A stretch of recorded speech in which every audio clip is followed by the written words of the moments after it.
7:24. Dos temas concentran la atención del país en materia política. La polémica que se desató tras la locución del presidente Gustavo Petro, en la que arremetió una vez más contra diversos sectores del país, entre ellos la prensa, y también la elección de quien sería el nuevo Procurador General de la Nación.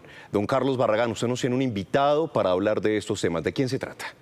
Andrés, efectivamente se trata del profesor, historiador, catedrático y politólogo Juan Carlos Flores.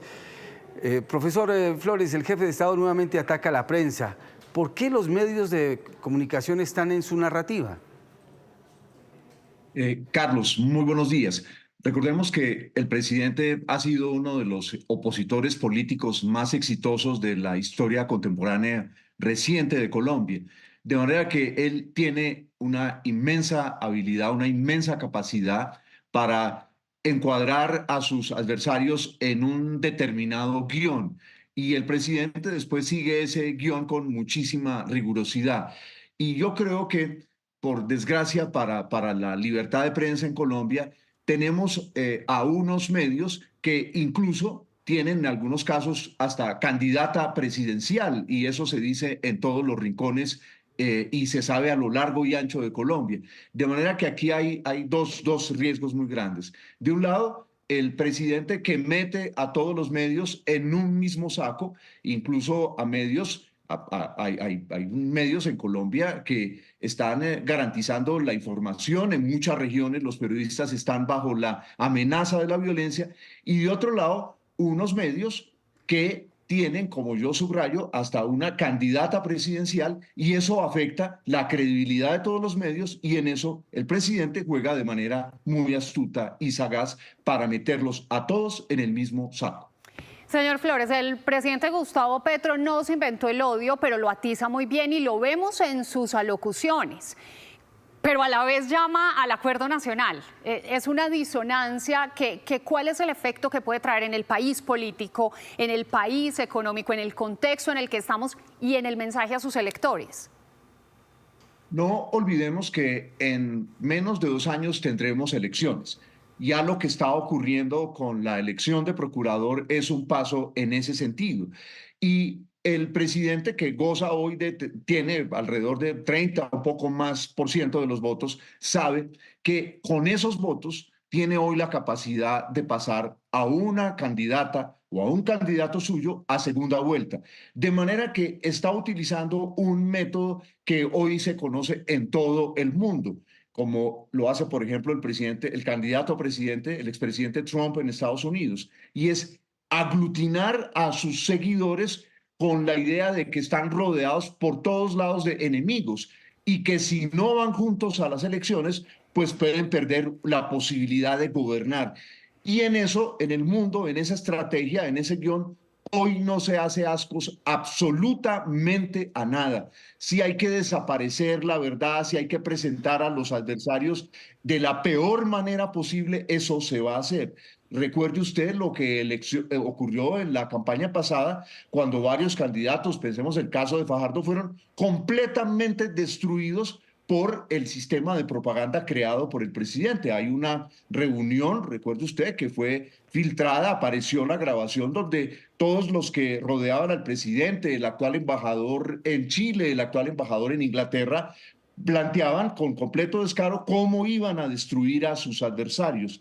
En el caso de los medios de comunicación, yo creo que es muy importante que los mismos medios establezcan una diferencia entre los que informan y aquellos que, por desgracia, se han metido en la política y le dan a Petro una carne muy jugosa para señalar todos son iguales, que es donde está, sin lugar a dudas, el riesgo hoy en el país. Señor Flores, es una apuesta que está haciendo desde el discurso y desde su narrativa el presidente Petro, pero me quiero detener en lo que usted define como ese guión o ese método. ¿Qué le puede costar al presidente Petro no moverse de ese guión en el que ya ha estado durante ya varios meses?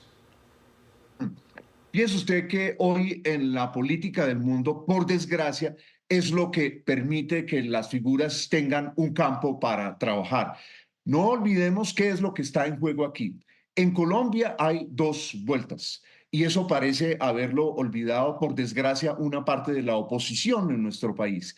De manera que un presidente que tiene más del 30% del apoyo y que además tiene un aparato estatal gigantesco, puede conducir un candidato suyo, una candidata a segunda vuelta. Recuerde usted, y lo recordarán los televidentes, por ejemplo, que el presidente Santos, su primer gobierno no fue el gobierno más brillante cuando estaba en el poder, pero luego con una parte de la casta política apoyándolo, recordará usted, los ñeñes, los ñoños, todo ese tipo de personas, y con el peso del gobierno logró pasar a segunda vuelta. Y ya pasando a segunda vuelta es otro cantar. De manera que yo veo aquí muy clara, y me parece que parte de la oposición no se da por enterado de eso, que la estrategia hoy de Petro es galvanizar al máximo a sus seguidores y llevar, subrayo, y hoy tiene con qué, ojo a eso, una candidata o un candidato suyo a segunda vuelta. Y ya sabemos que teniendo gobierno en segunda vuelta, las posibilidades políticas del presidente Petro no son desdeñables con una candidata o un candidato suyo. De manera que pensemos que todo este discurso tiene un objetivo que va más allá del día a día. Y ustedes que están allí en un medio de comunicación como Caracol, saben muy bien que hasta el día de hoy y después de muchos años, el político que pone la agenda del día a día es Petro, no la oposición. Y allí yo quiero subrayar que la gran desgracia es que no tenemos una oposición que comprenda esos objetivos de largo plazo de Petro y actúe en consecuencia. Es reiterativo el presidente, profesor Flores, en esto de que hay un golpe blando en su contra. ¿Qué lectura usted hace de ese mensaje que a diario está entregando el jefe de Estado? A mí me parece, Carlos, que aquí es muy importante diferenciar entre una oposición política que tiene el derecho a confrontar a Petro como él lo hizo durante años. A mí siempre me sorprende que el presidente Petro haya olvidado que él fue un muy potente y radical y furibundo opositor. No le perdonaba nada a quienes estaban en el gobierno y ahora no quiere reconocerle ese derecho a la oposición que él tiene. Pero al mismo tiempo, no debemos olvidar que en Colombia existen tenebrosas fuerzas criminales y que, como lo señala la posición de los Estados Unidos, la reunión del del canciller Murillo en los Estados Unidos el día de ayer, es indudable que hay unas fuerzas criminales que desean la muerte del presidente Petro. En eso no nos debemos equivocar. Y todos los colombianos que estamos dentro de la ley, independiente de la posición que tengamos frente al presidente Petro, debemos rechazar esos eventuales complots criminales. Pero también hay que pedirle al presidente Petro, que es un peligro inmenso que él como presidente, como jefe del Estado, meta dentro del mismo saco a una oposición que lo hace de manera abierta, que es un derecho constitucional con aquellos criminales. Incluso recordemos que él quería negociar con una parte de esos criminales, una parte de esos señores que antes, criminales que estuvieron en las FARC, y ellos le han amenazado, y eso se sabe y eso se ha revelado. Entonces, yo veo con preocupación, de un lado, los intentos por asesinar al presidente Petro de fuerzas criminales, pero también veo con preocupación los intentos del presidente Petro de igualar a los criminales con una oposición política absolutamente legítima, al igual que él fue un opositor absolutamente legítimo y muy duro con todos los gobiernos. El segundo hecho, profesor Flores, tiene que ver con la postulación del secretario general del Senado, Gregorio El Hach, como candidato del presidente Gustavo Petro en la terna para elegir el Procurador General de la Nación. Ya anunciaban en demandas contra esta postulación. ¿Cómo ve usted el hecho de que los partidos políticos, casi inmediatamente que el presidente hace su postulación, empiezan a identificarse y a respaldar esa postulación?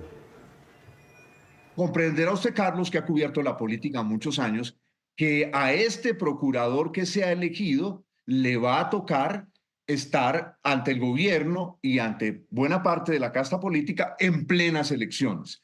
Y los políticos que están en el Congreso tienen gobernadores, tienen alcaldes, tienen altos funcionarios, de manera que al igual que Petro desean un procurador que no los toque. De manera que este es un pacto de hagámonos pasito y tengamos un procurador Además, él es experto en poner acuerdos, en establecer acuerdos con la casta política. Recuerde usted que todo el tejemaneje de que un debate no se haga a tiempo, de que una ley salga o no salga, muchas veces está en manos del secretario que se sabe todas las triquiñuelas. De manera que un rey de triquiñuelas políticas va a estar en la Procuraduría para satisfacer al mismo tiempo a la mayoría de la casta política y al presidente Petro. El diablo haciendo hostias, pero ojo con este elemento que me parece que no se ha analizado. La elección de procurador también es un golpe inmenso a un político que había anunciado de nuevo su intención de estar en la carrera presidencial. Esto es una gran derrota para el expresidente Germán Vargas Lleras. Este es un elemento que no se debe descuidar. Un adversario de Petro, recordemos que entre los dos hay una pelea y Germán Vargas Lleras quería iniciar temprano porque ya otras personas le estaban ganando esa carrera. Pero esta derrota de un peso político chapineruno en Colombia, en la política colombiana, como usted comprenderá, va a hacer que muchos políticos digan, no, pero Germán Vargas está muy débil, porque buena parte de quienes antes lo apoyaban ya no le apoyan. De manera que no perdamos de vista lo que está de fondo de todas estas cosas, de los discursos del presidente, incluso de los intentos de asesinarlo, está orientado a las elecciones dentro de 2 años y a las posibilidades que tienen unos u otros candidatos. A Vargas Lleras es una derrota inmensa porque recordemos, 2 de los candidatos más opcionados habían sido en algún momento de los años pasados su escudero en el Senado y su mano derecha en la política colombiana. Juan Carlos, también queda de relieve pues que se aisló toda esa lista de méritos donde había casi 30 nombres. El gobierno siempre pone un ternado, pero va en contracorriente de la politiquería que ha querido combatir siempre el presidente Gustavo Petro. Petro es un hombre que echa un discurso en la mañana y puede hacer perfectamente una cosa completamente distinta en la noche. Pensemos quién es el embajador de Petro en una embajada que estaba cerrada, la embajada de la FAO en Roma, un exponente de la fauna politiquera de Colombia evidente. Y lo mismo ocurre con esta decisión. Petro aquí gana por 2 costados, por los 2 costados. Gana de un lado teniendo un procurador que no le va a meter mano a su gobierno y comprenderá que después de un procurador cercano a luchar como la actual procuradora, eso es un triunfo para Petro. Y lo segundo, le hace un daño inmenso a la candidatura presidencial de Germán Vargas Lleras, la deja coja, la deja desvalida, y eso es una ganancia. Recordemos que hoy sabemos quiénes van a ser los candidatos presidenciales, pero todavía no sabemos quién va a ser la candidata o el candidato de Petro. Y con esto Petro le va abriendo camino, y yo vuelvo a subrayar esto, y ahí veo, como lo he compartido con ustedes, una inmensa debilidad y una inmensa ceguera de la gran mayoría de la oposición. Señoras y señores de la oposición, despierten. Petro hoy tiene con qué llevar una candidata o un candidato a la segunda vuelta, y esto del procurador le ayuda. Es el profesor Juan Carlos Flores, historiador, catedrático. Gracias por ayudarnos a entender esta situación que se presenta en el país, 2 de los fenómenos políticos del momento. Muchas gracias, profesor. Carlos, a usted y a sus televidentes un feliz día.